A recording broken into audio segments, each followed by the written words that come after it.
Hoje temos o verbo pensar. Verbo pensar no presente do indicativo. Emengibanza. Eu penso. No infinitivo é kubanza. Kubanza, pensar. Emengibanza, eu penso. Eyeubanza, tu pensas.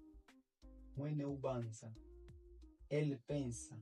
Ela pensa. Etutubanza, nós pensamos. Enunubanza, vós pensais. Ene abanza, eles ou elas pensam. Eu vou repetir para ficar claro. Emengibanza, eu penso. Eyeubanza, tu pensas. Mweneubanza, ele ou ela pensa. Etutubanza, nós pensamos. Enunubanza, vós pensais. Ene abanza, eles ou elas pensam.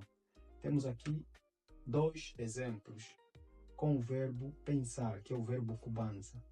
Emengibanza kiavulo, eu penso muito. Mweneubanza ngo mukitadi, ele ou ela só pensa no dinheiro. Ngo, só. Ubanza, pensa. Mu, no. Kitadi, dinheiro. Mweneubanza ngo mukitadi, ele só pensa no dinheiro. Xaleno Kiambote Morrenda Yanzambi. Se inscreva no canal, tamo juntos.